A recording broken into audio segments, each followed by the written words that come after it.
नमस्कार, मी Sandeep Patil, welcome seeds company प्रतिनिधी।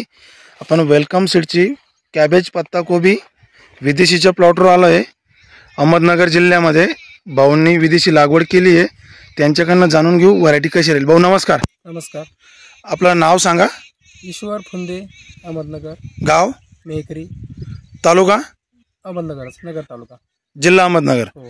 बरं, आपण जी आता पत्ताकोबीचे गट्टे तुमच्या हातात आहे, ही कोणती व्हरायटी लावली? वेलकम सीडची वेलकम सीडची विदेशी व्हरायटी आहे, विदेशी लागवड केलेली। हो। बरं, तुम्ही जी पत्ताकोबी लागवड केली याची लागवडची तारीख सांगू शकतात? लागवडची तारीख आहे जवळजवळ 1 जून 2024। हो। बरं, तुम्ही किती क्षेत्र लागवड केलेलं होतं? क्षेत्र जवळपास अर्धा एकर आहे, आणि अजून दुसरीकडे पण आहे? हो, अजून एक दुसरीकडे आहे, 1 एकर आहे, म्हणजे बरं. 2 एकर क्षेत्र आहे जवळ. बरं, तुम्ही जी विदेशी लागवड केली, तुम्ही आता लागवड करून किती दिवसात प्लॉट चालू झाला? लागवड करून जवळपास हा 60 दिवसात प्लॉट चालू झाला, जवळजवळ 10-12 दिवस झाले प्लॉट चालू आहे। बरं, अजून हां बोला। आणि अजून पण याची क्वालिटी जशी तशी आहे। बरं, तुमच्या हातात जे आता गट्टे विदेशीचे, तुम्ही एका गट्ट्याचं वजन साधारणतः सरासरी किती किलोपर्यंत असेल? कमीत कमी जास्तीत जास्त? मी जास्तीत जास्त वजन केलं गड्ड्याचं तर मला 1.5 किलो पर्यंत आढळलं। हां, सरासरी 1 किलोचं ॲव्हरेज भेटते। 1 ते 1.5 किलो पर्यंत एक गट्ट्याचं वजन आहे। बरं, तुम्हाला विदेशी पत्ताकोबीमध्ये बाकी व्हरायट्यामध्ये याच्यामध्ये काय असं वाटलं बरं वेगळं? आम्ही गेल्या वर्षी बाकीच्या कंपनीचं इतर कंपनीचं लागवड केलं? कंपनीची लागवड केली होती, हां, त्याच्यामध्ये मला आहे ना करप्याचा प्रादुर्भाव जास्त आढळला। आणि आणि याला 2 स्प्रे मध्ये तुम्ही जवळजवळ 2.5 महिन्याचे मला हे भेटले।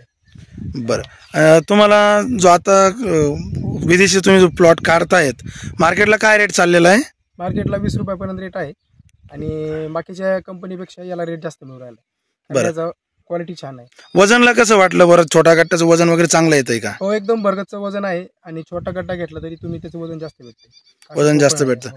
बरं, रोगप्रतिकार शक्ती बरं तुमच्याकडे तर सतत डोंगराळ भाग आहे, पाऊस असतं, आणि कसं काय वाटलं बरं? 1.5 महिन्यापासून आमच्या इकडे कंटिन्यू पाऊस चालू आहे, आषाढपासून आतापर्यंत पाऊस चालू आहे, आणि तरी पण क्वालिटी मेंटेन ठेवली आहे, आणि ती फक्त विदेशीची व्हरायटी चांगली आहे, रोगप्रतिकार शक्ती तुम्हाला चांगली वाटते। हो. बरं, एकंदरीत तुम्ही बाकी शेतकऱ्यांना काय सांगू शकता बरं? तुम्ही विदेशी लागवड केली पाहिजे, कसं काय वाटलं तुम्हाला व्हरायटी? त्यांना मी हेच सुचवेल की तुम्ही दुसऱ्या कंपनीच्या किंवा बाकीच्या कंपनीच्या तुम्ही व्हरायटी न लावता तुम्ही विदेशी लावा, आणि जास्तीत जास्त तुम्हाला उत्पन्न मिळण्याची गॅरंटी तुम्हाला कंपनी देणार आहे। 100% समाधानी आहे, आणि नेक्स्ट टाइम पण हीच कंपनी लावणार मी। चांगला प्लॉट निघाला? हो, एकदम उत्कृष्ट प्लॉट निघालेला आहे।